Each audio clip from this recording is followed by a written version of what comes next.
Hey everyone, Jen here. We've had some shenanigans going on in the world of Woso again, and our panel hasn't had a chance to talk about everything yet.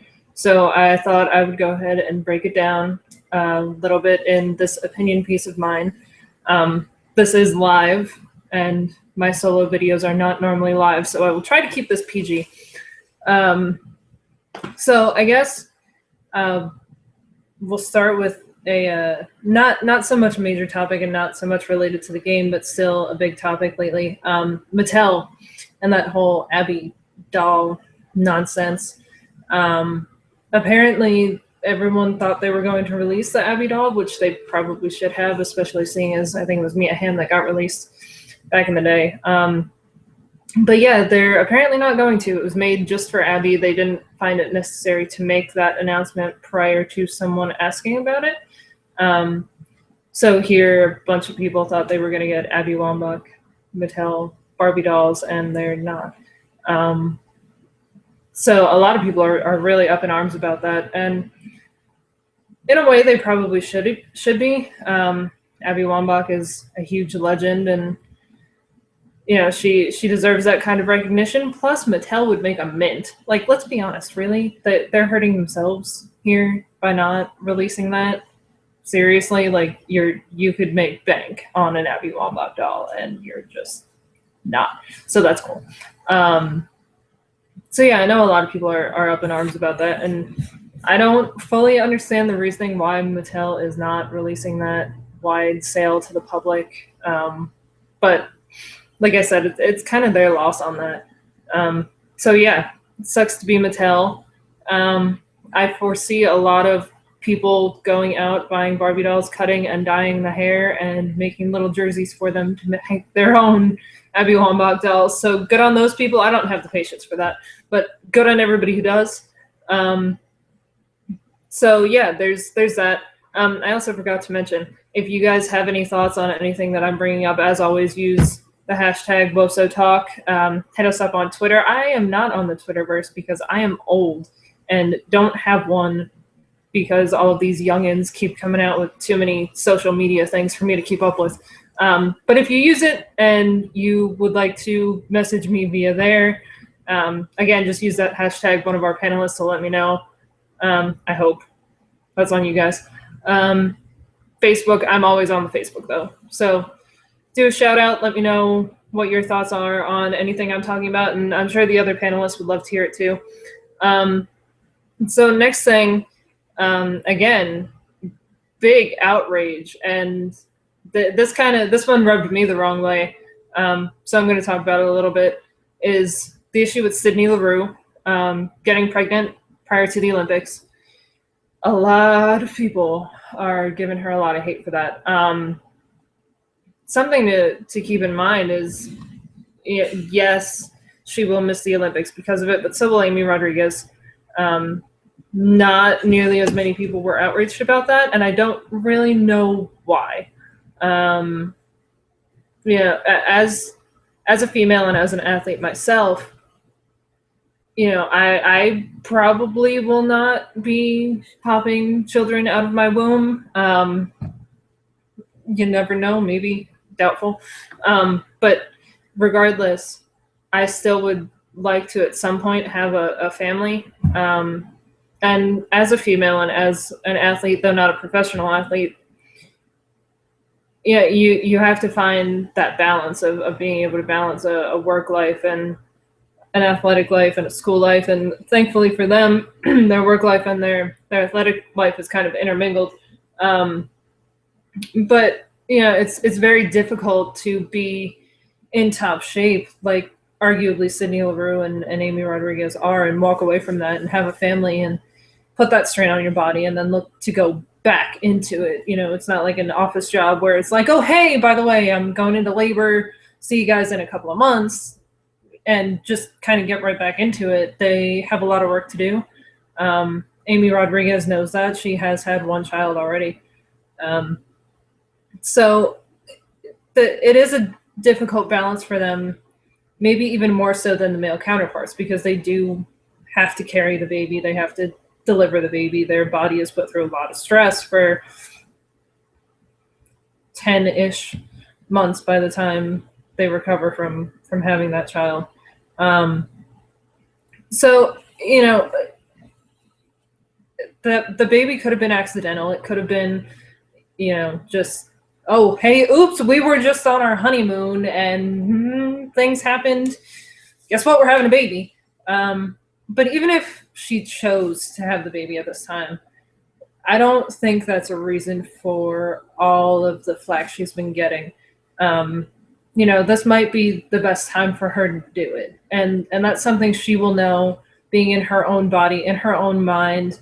Maybe it was best for her to miss the Olympics this year, have a child, pull a Christy Rampone, and, you know, go forth and become the new team's soccer mom. You know, we can't really fault her for that. We can't fault her for knowing what is best for her and what time frame she needs to do that in. So I don't really understand as much of the flack with Sydney Leroux as she's been getting for this. You know, yes, it is the Olympic Games, which are huge. That's not to say that it's not a big deal. The World Cup, you know, for example, if somebody would have missed the World Cup because they were pregnant by choice, yeah, I'm sure everybody would be attacking them too. But at the same point, like I said, it's her time frame. Maybe she knows that now is the time to do it, so she doesn't miss anything else in the future. There is another World Cup 4 years down the road. She probably wants to be fit, ready to go for that. So I can't really give her the flack for choosing now, if it was a choice, for choosing now to have that child. Same thing with Amy Rodriguez. You know, if this again was her choice, if it wasn't an accidental pregnancy and she just wanted to have another baby, she wanted to have another baby. She wanted to do it while she was this age, while she felt she was capable of doing so, of having another child, raising another child. So I think it was good on them for being able to make that decision and for being able to take the flack that they're taking for it now. But that's my 2 cents on it. I'm just going to keep rolling along pretty quickly here. I know y'all have stuff to do. It's Thursday. It's a work day. Most of you are probably working right now anyway. So another thing going on right now, and this is probably what I'll talk about the most because I am a pre-medical student, the Zika virus going on down south. I'm in Buffalo, so way south. But that's become a major concern of a lot of athletes. So for those of you who maybe aren't as familiar with the virus, it can be transmitted either sexually or by mosquito bite. So the mosquitoes are carriers. They bite whoever give them the virus. And I've been told it's kind of like a really, really nasty flu that can be accompanied by a rash. Like, it's got the vomiting, it's got joint pain, it's got fatigue, it's got just a whole bunch of nasty stuff that none of us want to deal with. And that's on whoever it bites. Like, that's that person. That's their symptoms. That's what they got to deal with.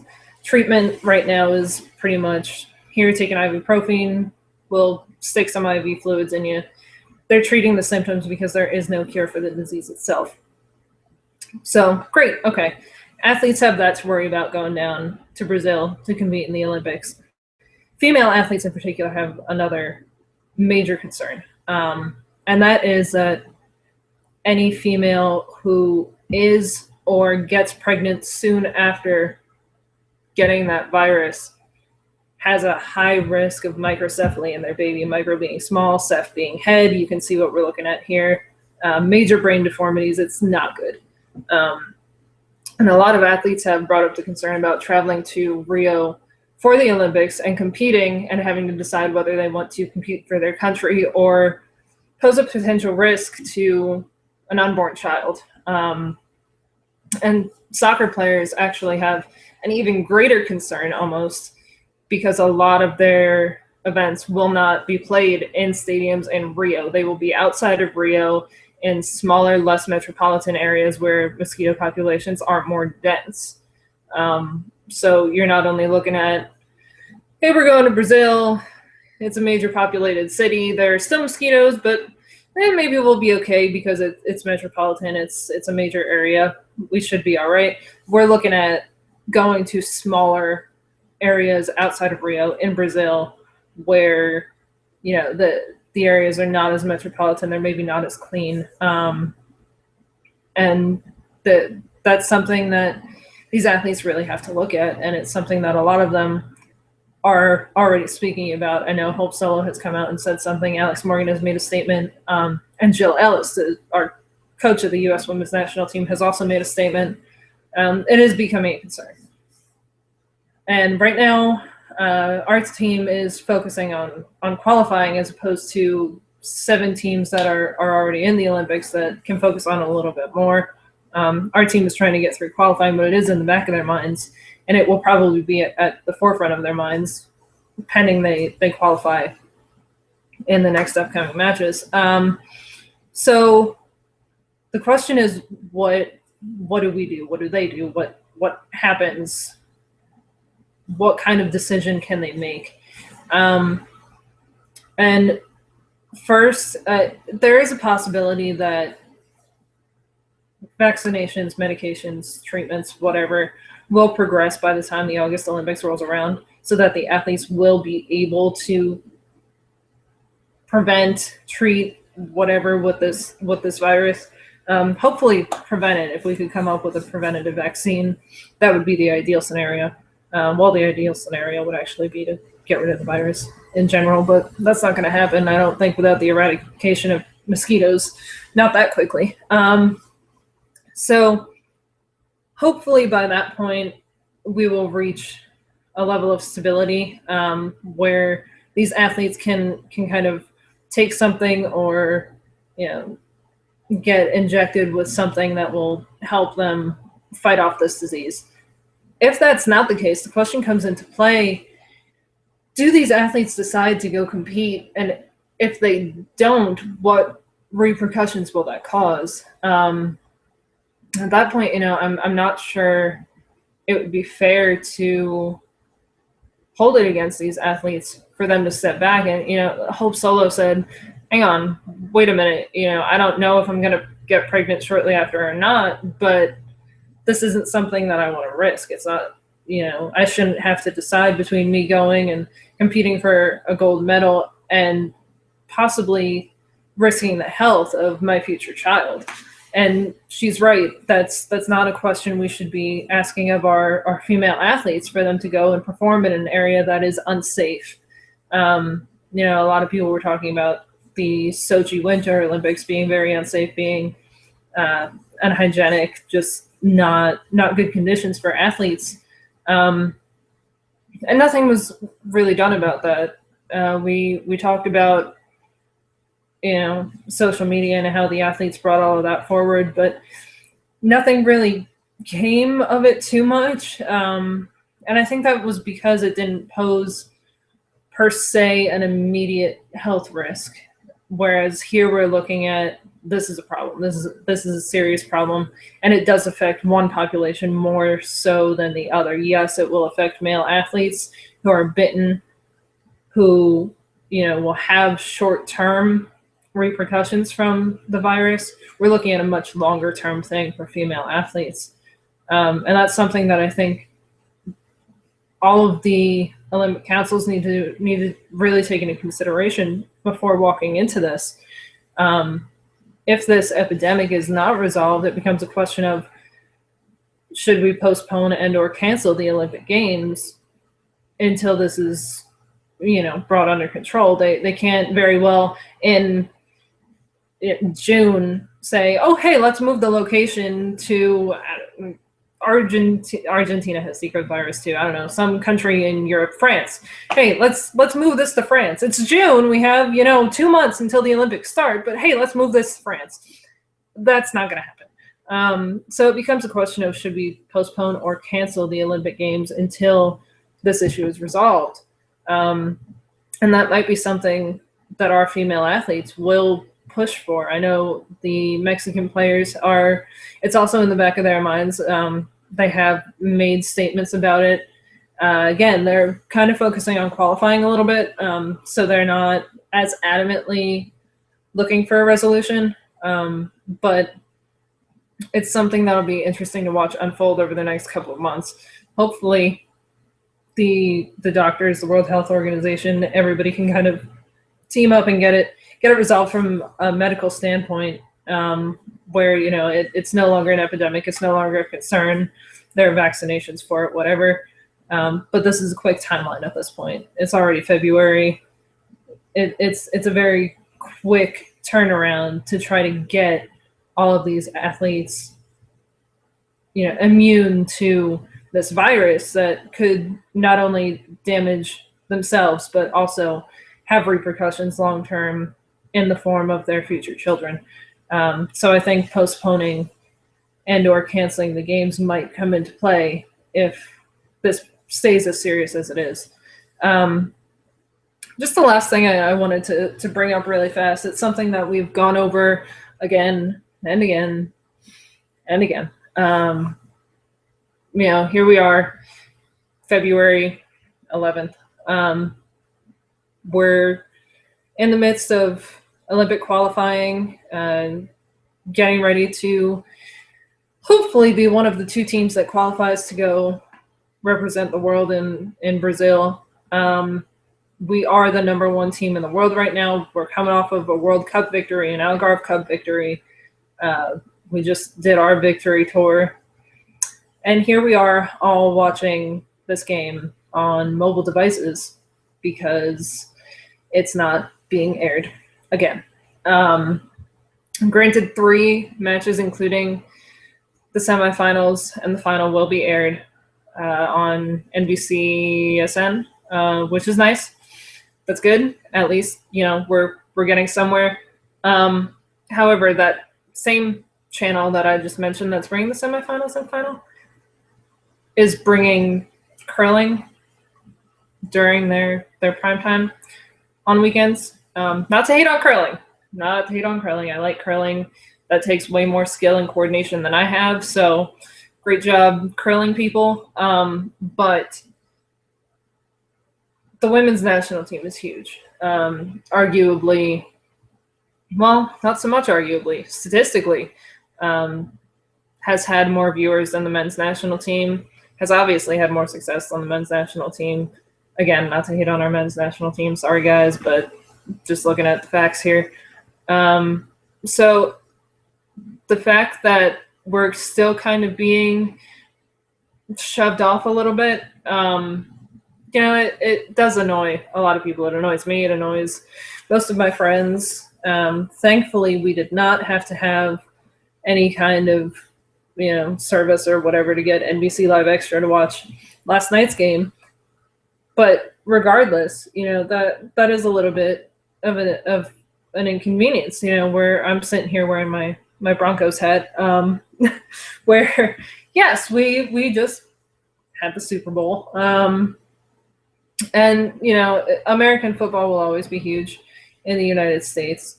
But you could not go anywhere.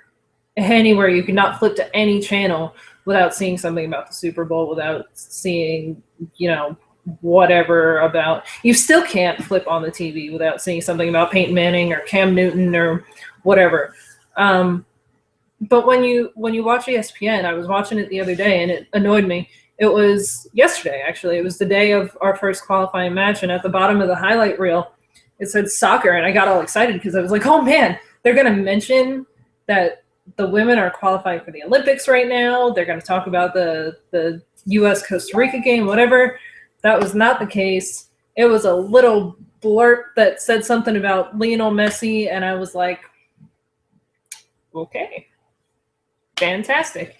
So that's kind of what we're still facing. We're still facing a lot of inequality as far as broadcasting, which is a shame because I really think that women's soccer in particular could really take off in this country because of the success we have worldwide. People like to see it when their sports are succeeding. We're American. We're a little bit ethnocentric.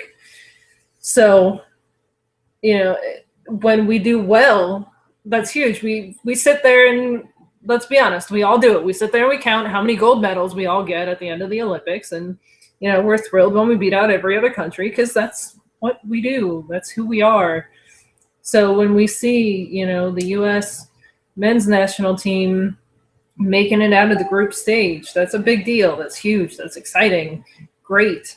And then they lose. And then we're like, okay, well, all right. Go whoever our second place team is. I'm fortunate enough that I'm a Germany supporter, so go Germany. But, you know, that's where we thrive. We unite and we get excited when our teams do well. So here we have this United States women's national team that has won 3 World Cups, busted out, what is it now, 3 Olympic gold medals, a silver and a bronze, I think. And someone correct me if I'm wrong there. I think I'm wrong. I think I'm missing a medal. But regardless, anyway, so we're number 1 in the world. We've been number 1 in the world. When we haven't been number 1 in the world, we've been number 2 in the world. It's just consistent success with this team. And yet here we are in 2016 still battling for airtime for Olympic qualifiers. You know, what? Like, why is that a thing? Why are we competing with, you know, what was on during it was like a spelling bee or something. Like there was a spelling bee or like a poker tournament or whatever. And good job, spellers. You guys are awesome. You can spell better than half of the people I know that are double your age. So good on you and great job, poker players. But really, like, we're number 1 in the world.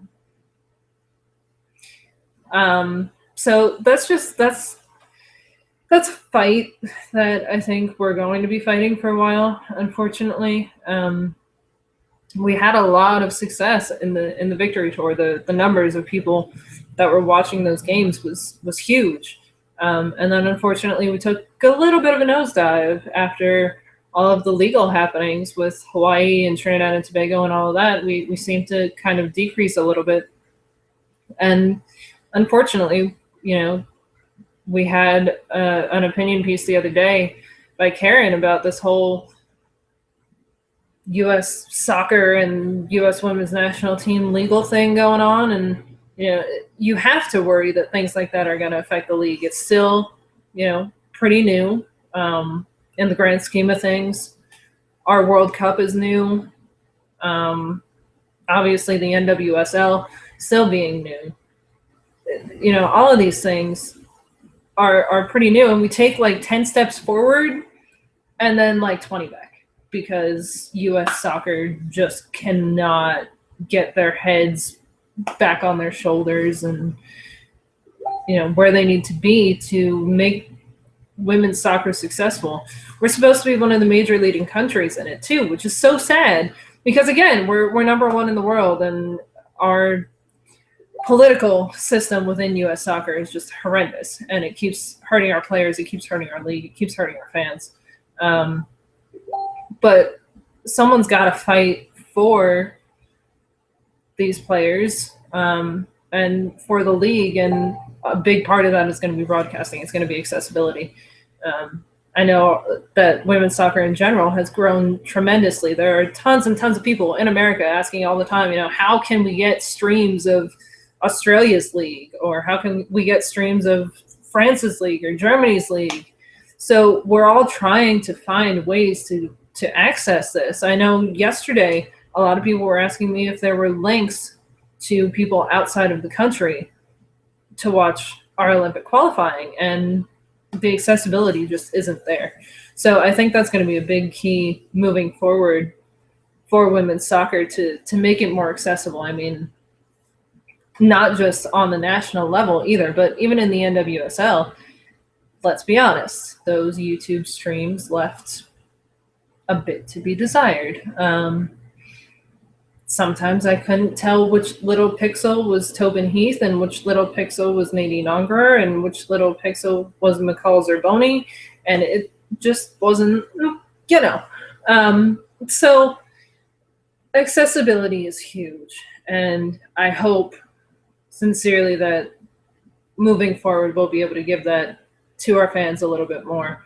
But yeah, for now, hopefully we just get enough accessibility in the Olympics to watch our teams do well. Hopefully we qualify. That's the first step. And that's all I've got for now. We actually have a show coming on in about 3.5 hours, so I hope you all tune in for that.